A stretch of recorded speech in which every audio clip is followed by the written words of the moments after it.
দুর্বলের প্রতি আপনার মায়াটা বেশি না? হ্যাঁ, দুর্বলের প্রতি আপনাদেরও মায়া বেশি। আমার আল্লাহ বলে বান্দা রে, ওরে বান্দা, আমি আল্লাহ তোকে বড় ভালোবেসে সৃষ্টি করেছি, তবে আমি দুর্বল করে সৃষ্টি করেছি, আদর করে সৃষ্টি করেছি। এই দুর্বল হওয়ার কারণে বান্দা, আমি আল্লাহ তোর উপরে মায়াটাও আমার বেশি। ওরে বান্দা আয় ফিরে আয়, আমি আল্লাহর কাছে ক্ষমা চা, আমি আল্লাহ তোর জীবনের সব গুনাহ মাফ করে দিব। জোরে বলেন সুবহানাল্লাহ। এ যুবক ভাইরা, আমার আল্লাহ বলে বান্দা রে, তুই মনে করছিস আমার চাইতে তোর মা জননী তোকে বেশি ভালোবাসে। আল্লাহ বলে বান্দা রে, ওরে বান্দা, তুই মনে করছিস আমার চাইতে তোর বাবা তোকে বেশি ভালোবাসে। ওরে বান্দা, তুই মনে করছিস আমার চাইতে তোর বিবি তোকে বেশি ভালোবাসে। ওরে বান্দা, তুই মনে করছিস আমার চাইতে তোর সন্তান তোকে বেশি ভালোবাসে। না রে বান্দা না, আমি আল্লাহর চাইতে তোকে কেউ বেশি ভালোবাসে না। জোরে জোরে বলুন সুবহানাল্লাহ। যুবক রে, একটা বার নিজেকে নরম করে দিয়া, দিলখানাকে নরম করে দিয়া, আল্লাহর কাছে গভীর রাত্রিতে বিছানার যাই নামাজের বিছানাটা একটু পাড়িয়ে দিবেন বাবা। ওদের যুবক দিলখানা নরম করে দিয়া, যারা আল্লাহর গোলাম হয়, যারা আল্লাহকে ভয় করে, ইত্তাকুন নার, জাহান্নামকে যারা ভয় করে গো বাবা, যাদের তাকওয়া আর তাকওয়া মানি আল্লাহর ভয়, এই ভয় যাদের অন্তরে আছে রে বাবা, তারা ডানে তাকায় তবুও আল্লাহর তালাশ করে, বামে তাকায় তবুও আল্লাহর তালাশ করে গো, পিছনে তাকায় তবুও আল্লাহর তালাশ করে, সামনে তাকাই তবুও আল্লাহর তালাশ করে। আর দুনিয়ার জমিনের মানুষেরা পাগল বলে আখ্যায়িত করে দেয়। ওই পাগল বলে, তোরা পাগল বললে হবে কি, আমি যে আল্লাহর পাগল। জোরে জোরে বলুন সুবহানাল্লাহ। এ বাবাজি, আমার ভাই জানেরা, ও গো যুবক ভাইয়েরা, ও নওজোয়ান যুবকেরা, ভাই ফিরে আইসো রে যুবক, দিলখানা একটু নরম করে দিয়ে আজকের বায়ানটা একটু শুনে যাও ভাই, দিলখানা একটু নরম করে দাও। এ যুবক, তোমাদের মতন যুবকেরা আমার আল্লাহকে পাওয়ার জন্য, নবীকে পাওয়ার জন্য কত ত্যাগ স্বীকার করেছে রে ভাই। ছোট্ট একটা নাবালক বাচ্চা, যার নাম হলো আব্দুল উজ্জা বাবা। এই আব্দুল উজ্জা, তার ছোট অবস্থায় তার জনম দুঃখিনী মা, গর্ভধারণী মা, পেটে ধারণী মা, এই দুনিয়া থেকে বাবা বিদায় নিয়েছে। বাবা দ্বিতীয়বার বিবাহ করেছে। সতার মায়ের কাছে বাবা এই আব্দুল উজ্জা আস্তে আস্তে বড় হয়। এমন সময়তে তার বাবাটাও কিন্তু ইন্তিকাল করে গেল। সতার মায়ে বলে, সতার মায়ে তার আপনার ওই সতার মায়ে ওই আব্দুল উজ্জার চাচার কাছে নিয়ে গিয়ে বলছে, ভাই গো, আপনার ভাই দুনিয়ার জমিনে নাই, আমি একা পেটের খাবারই করতে পারি নাই গো ভাই, আপনার এই ভাতিজাকে আপনি মানুষ করেন, আপনার কাছে আমি দিয়ে গেলাম। আব্দুল উজ্জা চাচার বাড়িতে থাকতে লাগলো বাবা। এ যুবকেরা, হে ভাইয়েরা, একটু মনখানা দিয়ে শ্রবণ করবা ভাই জানো। ও যুবক রে, আজকে তোমার নামাজ ভালো লাগে না, আল্লাহকে ভালো লাগে, আল্লাহর কথাগুলা ভালো লাগে না, আমার নবীর কথাগুলা ভালো লাগে না। আজকে যুবক তুমি ধার উধার ঘোরাঘুরি করো, আজকে তোমার ফ্যাশন কত, আজ নবীর আদর্শতে তুমি বৃদ্ধা আঙ্গুলে লাগাইয়া, কোন নায়ক কেমন ভাবে চুল কেটেছে, সেই চুল ভাবে সেই রকম করে তুমি চুল কাটো বাবা। কোন নায়ক কেমন প্যান্ট পরেছে, কোন সিনেমার নায়ক কেমন প্যান্ট পরেছে, ওই রকম প্যান্ট কিনে তুমি পড়ছো। কোন নায়ক কেমন আপনার কেমন জামা পরেছে, ওই রকম জামা বানায়া তুমি পড়ছো। কিন্তু আমার মা খালারা গো, আপনাদেরকে বলি মা, আপনারাও মা ফাতেমার মতো নারী। মা গো, সিরিয়াল দেখে দেখে আপনি কোন নায়িকা কেমন পোশাক পরছে, কোন শাড়ি পরছে, কখন কোন ব্লাউজ পরছে, কি পোশাক পরিধান করছে, ওটাকে তুমি বেছে নিয়েছো, ওটা কি তুমি ভালো মনে করেছো? নিজেকে বলছে এখন মডার্ন যুগ, এই মডার্ন যুগ নিজেকে মডার্ন করেছো। কিন্তু মা গো, মডার্ন সাইজা যাদেরকে পাগল করো রে মায়া, কেউ তোমার কবরে যাবে না। রূপ যৌবনে যদি, রূপ যৌবনে যদি থাকে অহংকার, আর গরু স্থানে যাইয়া দেখো হাল তো থাকার। ই কত যে সুন্দর নারী ই কবরে শুইয়া, কত যে সুন্দর ছেলে, এ কত যে সুন্দর, কত যে সুন্দর নারী এ কবরে শুইয়া, কত যে সুন্দর ছেলে এ কবরে শুইয়া, রূপ যৌবন গেল মাটিতে মিশিয়া। যাহাদের রূপে বড় এ গর্বিত ছিল, তাহাদের রূপ দেখো মাটিতে খাইল। উঠাও উঠাও মাল গাড়িতে ভরিয়া, আর গাড়ি যখন ছেড়ে দিবে পস্তাবে বসিয়া। খোদারি হুকুম হবে ছেড়ে দিবে গাড়ি, আর মিজানেতে মিজানে আর জমিনেতে পড়ে পড়ে দিবে গড়াগড়ি। রূপের বাহাদুরি করিও না রে বাবা। আসো একটু আব্দুল উজ্জাকে একটাবার নজর করো ভাই, কারণ তুমি একদিন মরবা, মরণ থেকে কেউ পালাতে পারবা না ভাই গো। তুমিও মরবা, আমিও মরবো। আজকে রাস্তার দিকে তাকায়া দেখো কত যুবকের লাশ, অভাব নাই রে ভাই। আজকে পানির নিচে যুবকের লাশ, আজ ঘরের ভিতরে যুবকের লাশ। আজকে আপনাদের মসজিদে ইন্না লিল্লাহির ডাক, কাল আরেক মসজিদে ইন্না লিল্লাহির ডাক। অভাব নাই রে যুবক, তোমার মতন কত যুবক 5 ওয়াক্ত নামাজ পড়ে, অভাব নাই রে ভাই। তোমার মতন কত যুবক মুনিশ খেটে ভাত খাই, লেবারি করে ভাত খাই, এরপরও 5 ওয়াক্ত নামাজ পড়ে, 1 ওয়াক্ত নামাজ ছাড়ে না। তুমি কেন পারবা না রে বাবা? তোমার মতন কত যুবক রাস্তায় ড্রাইভারি করে ভাত খায়, এরপরও 5 ওয়াক্ত নামাজ পড়ে, অভাব নাই। তুমি কেন পারবা না রে বাবা? তোমার মতো কত ডাক্তার মাস্টার যুবক রে, আপনারও মতো কত ডাক্তার মাস্টার 5 ওয়াক্ত নামাজ পড়ে, তুমি কেন পারবা না রে বাবা?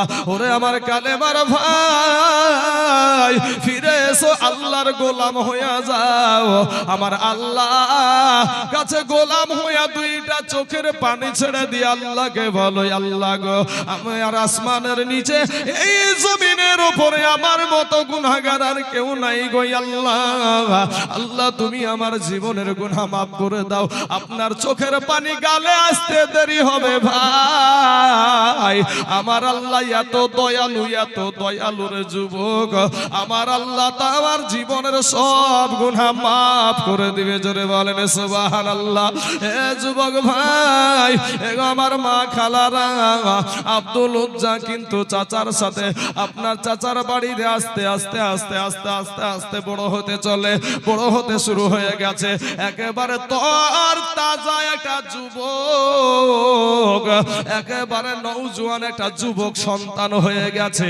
এমন সময়তে ওই যুবক চাচার সাথে, বাবা চাচার সাথে মূর্তি পূজাকে মালা দেয়, চাচাও মালা দেয়, চাচাও প্রসাদ দেয়, ভাতিজাও প্রসাদ দেয়। কিন্তু বাবা গো একদিন ওই আব্দুল উজ্জা করলো কি চাচাকে আর ভাতিজাকে একসঙ্গে খাবার দিয়েছে বাবা, কিন্তু চাচা খাবার খায় ভাতিজা কিন্তু খাবার খাই না। চাচা বলছে ভাতিজা রে কেন রে ভাতিজা তুমি খাবার খাচ্ছ না? একটা ডাক দিয়া বলে চাচা গো ছোট অবস্থায় আমার জন্ম দুঃখিনী মা নাই, আমার বাবা নাই, আমি এতিম চাচা গো, আমার মা আমাকে ছেড়ে চলে গেছে, আমার বাবা আমাকে ছেড়ে চলে গেছে গো চাচা। বাল্যকালে এ মা বাবা যা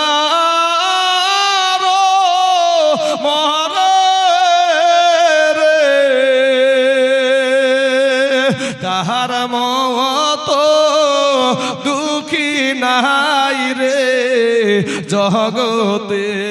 বাল্যকালে এ মা বাপ যার মরে রে তাহার মতো দুঃখী নাই রে জগতে। এ বাবারা দিলখানা একটু নরম করে দিবেন বাবা। ওই এতিম আব্দুল উজ্জা বলছে আব্বা চাচা গো ও চাচা আমার আব্বা নাই আমার মা নাই গো চাচা। চাচা গো কিছুদিন থেকে আপনাকে একটা কথা বলবো বলবো মনে করি, কিন্তু চাচা গো আমার সাহসে কোলাই না। আপনি যদি আমাকে নির্ভয় দেন চাচা গো আমি আপনাকে কথাটা বলবো। এবার চাচা বলছে ভাতিজা ছোটকাল থেকে তোমাকে আমি মানুষ করলাম, লালন পালন করলাম রে ভাতিজা, ঠিক আছে কোনো সমস্যা নাই তুমি বলো। এবার ভাতিজা আব্দুল উজ্জা ডাক দিয়া বলছে চাচা এই মক্কার জমিনে কুরাইশ বংশে আব্দুল্লাহর বেটা মুহাম্মদ সাল্লাল্লাহু আলাইহি ওয়াসাল্লাম মানুষটা কেমন গো চাচা? সঙ্গে সঙ্গে চাচা একটা লাফ দিয়ে বাবা দাঁড়িয়ে গেছে, দাঁড়িয়ে গিয়ে বলে ভাতিজা ও ভাতিজা পৃথিবীর জমিনে যদি কোনো এক নাম্বার ভালো মানুষ থাকে সেটা হলো ওই কুরাইশ বংশের আব্দুল্লাহর বেটা মুহাম্মদ সাল্লাল্লাহু আলাইহি ওয়াসাল্লাম। এই কথা যখন সাক্ষী দিয়েছে ভাতিজার একটু দিলখানাতে সাহস পেয়ে গেছে, অন্তরে একটা বাবা সাহস পেয়েছে, হয়তো আমার কথাটা মনে হয় মেনে নেবে। এবার ভাতিজা ডাক দিয়া বলে চাচা গো আপনিও যখন সাক্ষী দিছেন যে আব্দুল্লাহর বেটা মুহাম্মদ সাল্লাল্লাহু আলাইহি ওয়াসাল্লাম একটা ভালো মানুষ, ও চাচা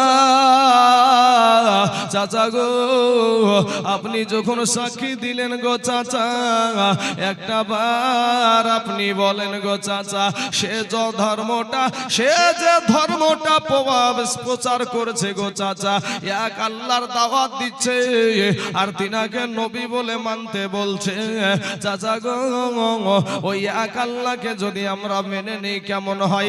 ইসলাম ধর্মটা যদি গ্রহণ করে কেমন হয়? আমরা যদি মুসলমান হয়ে যাই কেমন হয়? চাচার চোখগুলা বাবা একেবারে বড় বড় হয়ে গেল, লাল লাল হয়ে গেল। একটা ডাক দিয়ে বলে ভাতিজা রে ওরে ভাতিজা মুহাম্মদ সাল্লাল্লাহু আলাইহি ওয়াসাল্লাম সে একটা ভালো মানুষ এটা জানি, সে একটা ভালো মানুষ এটা জানি, কিন্তু বাপ দাদার ধর্মের উপরে চুনকালি মারতে পারবো না, বাপ দাদার মুখে চুনকালি মারতে পারবো না, ধর্মকে অস্বীকার করতে পারবো না, ধর্ম পরিবর্তন করতে পারবো না। এই কথা যখন সাপ সাপ বাবা জানায়া দিল, এবার ভাতিজা ডাক দিয়া বলে চাচা চাচা গো অনেক দিন ধরে মনের একটা তামান্না ছিল, অনেক দিন থেকে মনের একটা বাসনা ছিল যে আমার চাচা আগে কালেমা পড়ে মুসলমান হবে আর সাথে সাথে আমি কালেমা পড়ে মুসলমান হইয়া যাব। কিন্তু চাচা গো আপনি যখন আমাকে জানায়া দিলেন আপনি কোনোদিন কালেমা পড়ে মুসলমান হবেন না, কখনো জানি মওত চলে আসে, কখন জানি মরে যায়, আপনাকে সাক্ষী রেখে আমি পড়ে নিলাম কালেমা লা ইলাহা ইল্লাল্লাহ, লা ইলাহা ইল্লাল্লাহ, লা ইলাহা ইল্লাল্লাহ মুহাম্মাদুর রাসূলুল্লাহ সাল্লাল্লাহু আলাইহি ওয়াসাল্লাম। হে বাবারা, হে মা খালারা গো, এবার চাচা বাবা তেলে বেগুনে জ্বলে গেল রে বাবা, এমন ভাবে তেলে বেগুনে জ্বলে গেছে। জ্বলে যাওয়ার পরে ভাতিজাকে ডাক দিয়ে বলে, ভাতিজা রে, এতদিন আমি তোকে খাওয়া দাওয়া করাই, এতদিন পোশাক দিই, এতদিন লালন পালন করি রে চাচা ভাতিজা, তুই এত বড় কাজ আমার চোখের সামনে করতে পারলি রে ভাতিজা, যা আমি তোকে আজকে বিদায় করে দিলাম, আমার যা কিছু তোকে দিয়েছি রে ভাতিজা, আমার জিনিসগুলা সব ফিরায়া দে, আমার বাড়ি থেকে আজকে তুই বিদায় হইয়া যা। যুবক রে, ও মুসলমান যুবক ভাইয়েরা, ও গো আমার কালেমার ভাই, ও গো আমার পর্দার আড়ালের মা খালা গো, শুনে জানা যে রাতের বেলা মা গো, এই দুনিয়াটা কিছুই না রে মুমিন, এরে আমার নবীর উম্মতের দল, মাস্তানি করিও না রে বাবা, যৌবনের বাহাদুরি দেখায়ও না।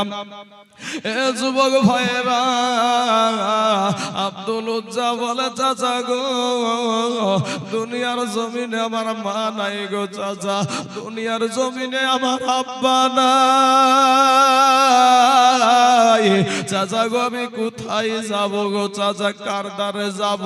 চাচা ডাক দিয়া বলছে, ভাতিজা রে, আমি তুই কোথায় যাবি, কি করবি আমার দেখার প্রয়োজন নাই।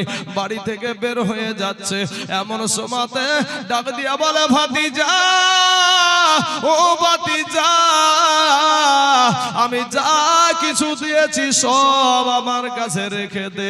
ওই আব্দুল উজ্জা একটা ডাক দিয়া বলছেন, চাচা গো, আমি কিচ্ছু চাই না গো চাচা,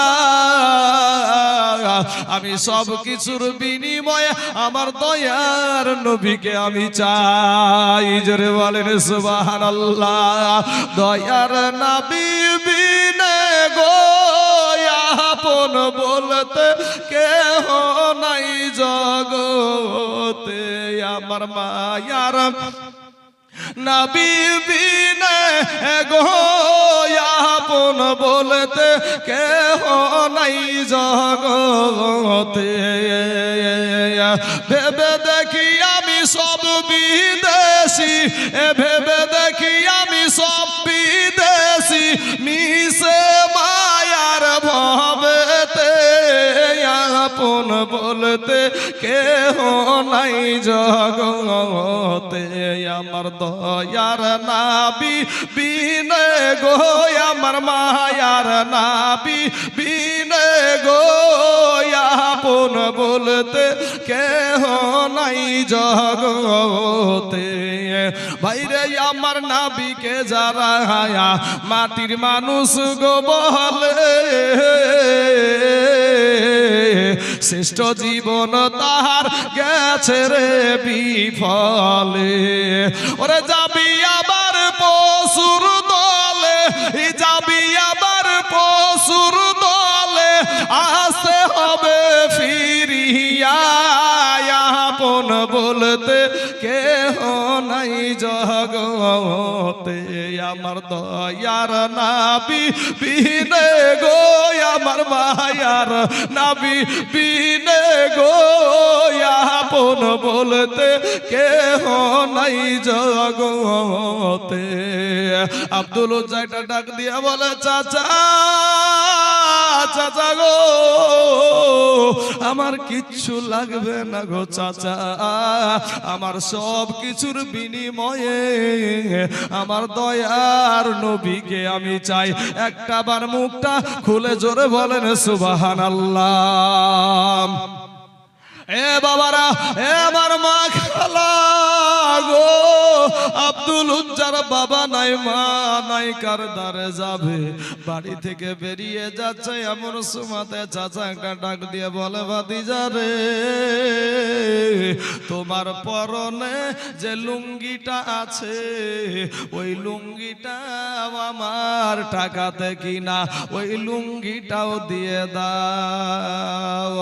ভাতিজা দুই চোখের পানি ছেড়ে দিয়া বলে, আজকে ভাইরে তোমার বাবা মুসলমান, তোমার মা মুসলমান, তোমার দাদা মুসলমান, তোমার 14 গোষ্ঠী মুসলমান, এরপরে ভাই তুমি নামাজ পড়ো না, এরপরে তুমি রোজা করো না, এরপরে তুমি ভাইরে ইসলামের পথে চলো না, আমার নবীর আদর্শকে মানো না, কোরআনের আইনকে তুমি বৃদ্ধা আঙ্গুলি দেখাও রে বাবা।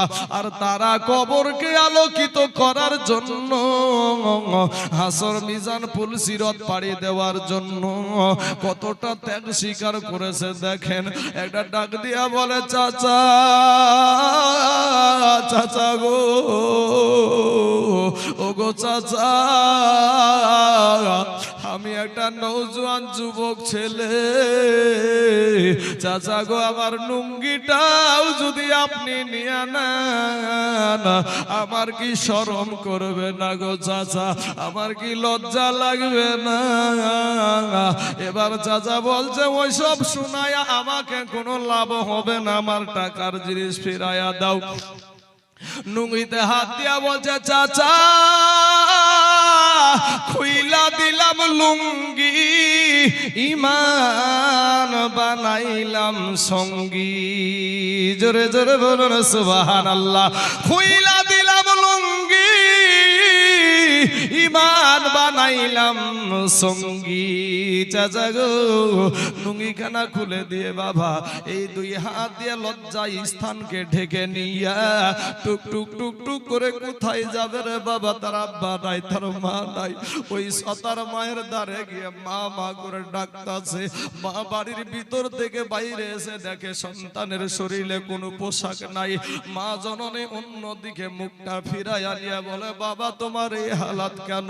বলে, মা গো, ইসলাম ধর্ম কবুল করার জন্য গো মা, এক আল্লাহকে মানার জন্য, আমার দয়ার নবীকে গ্রহণ করার জন্য আমার চাচা আবার সব নিয়ে নিয়েছে, এমনকি পরনের লুঙ্গিটাও আমাকে দেয় না।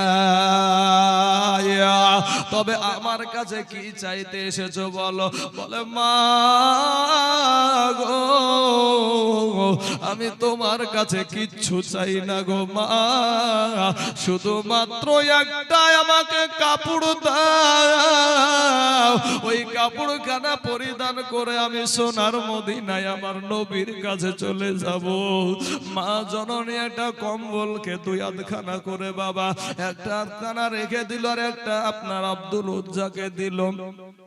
আব্দুল উজ্জা যখন ওটা মাথায় চড়ছে রে বাবা, পুরা আপনার ভাবা পুরা শরীরটা কিন্তু হাঁটু থেকে নাভি পর্যন্ত রাগ ঢাকছে না, কোন রকম বাবা ওটাকে পরে নিয়া এই জায়গাটাকে এইভাবে ধরে নিয়া আপনার টুকটুক করে পেটে কোনো খাবার নাই, পেটে কোনো দানা পানি নাই গো আব্বা জানা, নাই পানি নাই খাবার নাই কিছু রে বাবা। ওই মক্কা থেকে আপনার সুদূর একেবারে মদিনার জমিনে আপনার যেতে শুরু করেছে হাঁটতে হাঁটতে। এখন আজ বাস লরির জায়গা, আজকে কত রকমের যানবাহন আছে রে বাবা, ট্রেন আছে, বাস আছে, টোটো আছে, আপনার অটো আছে, কত রকমের যানবাহন। আজকে রাস্তায় গিয়ে দাঁড়াতে হয় না রে বাবা, সাথে সাথে গাড়ি পাওয়া যায়। ওই মরুভূমি দিয়া আব্দুল উজ্জা নবীকে পাওয়ার জন্য, আল্লাহকে পাওয়ার জন্য ওই মরুভূমির জাহাজ বলা হয়েছে বাবা উটকে। ওই উট যেই মরুভূমি দিয়া হেঁটে যায়, মানুষ হেঁটে যেতে পারে না, কিন্তু বাবা গো ইমানের জন্য ইমান শক্ত কত দেখেন বাবা, ইমানটা কত শক্ত, কতটা শক্ত দেখেন বাবা। টুক টুক টুক টুক টুক টুক টুক টুক টুক করে আপনার ওই মরুভূমির জমিন দিয়ে আব্দুল উজ্জা মদিনার জমিনে মসজিদে নববীর কাছে গিয়া হাজির। দূর থেকে আপনার নবী দেখতে পেয়ে সাহাবাদেরকে বলে, সাহাবারা গো, ওগো সাহাবারা, মসজিদের কিনারায় কে দাঁড়িয়ে আছে গো, দেখো ডাকো।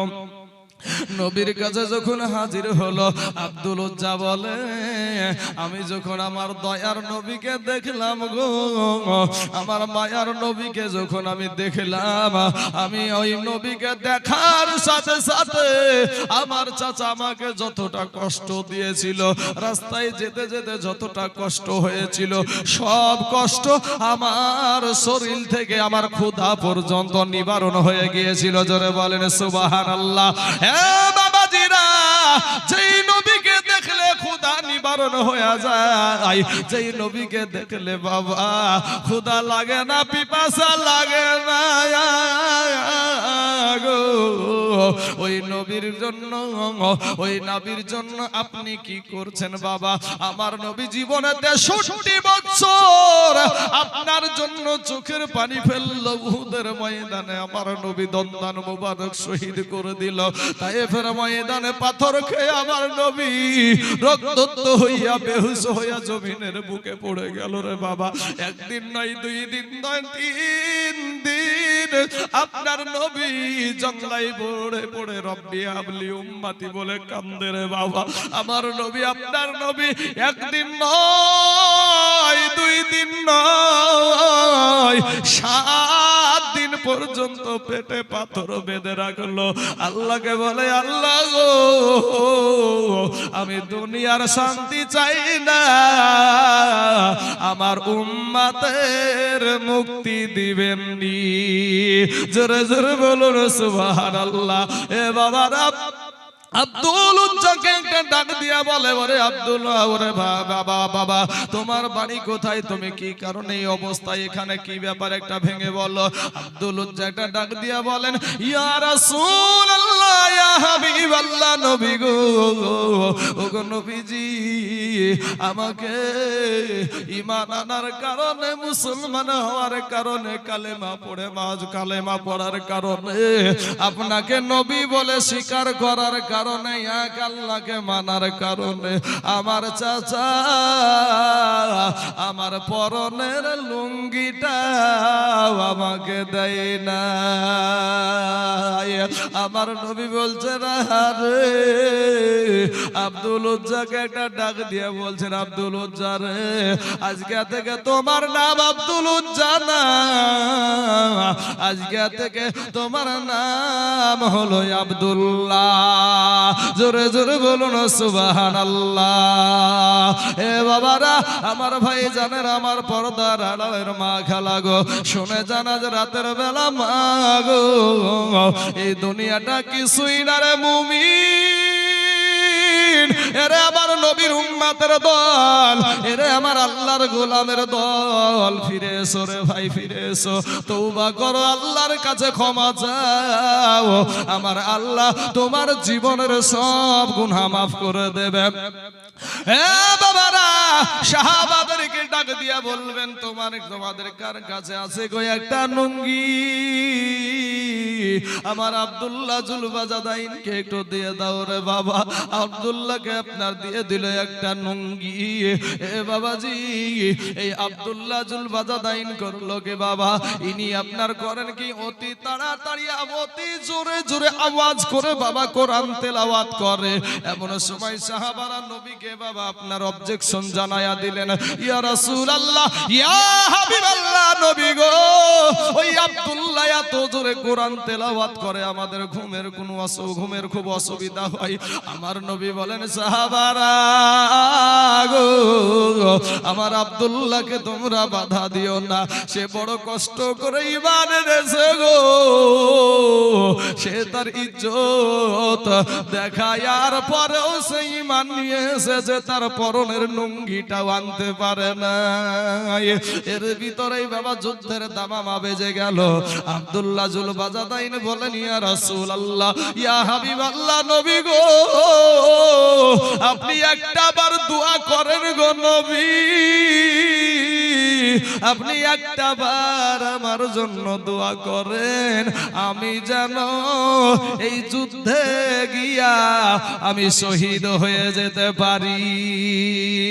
আমার নবী সাথে সাথে হাত উঠায়া বাবা আল্লাহকে বলে, আল্লাহ গো, আমার এই সাহাবী আব্দুল্লাহ জুল বাজাদাইনের রক্তকে কাফেরদের জন্য আমি হারাম করে দিলাম। জোরে বলেন সুবহানাল্লাহ। বাপ আমার ভাই আব্দুল্লাহ জুল বাজাদাইন বলছে, ইয়া রাসূলুল্লাহ, ইয়া হাবিবাল্লাহ, নবী গো, আমি চাইলাম শহীদ হতে, আর আল্লাহ আপনি আল্লাহর কাছে দোয়া করলেন যে আমার রক্ত যেন ওই কাফেরদের জন্য হারাম করে দিলেন। আমার নবী বললেন, আব্দুল্লাহ, তুমি যদি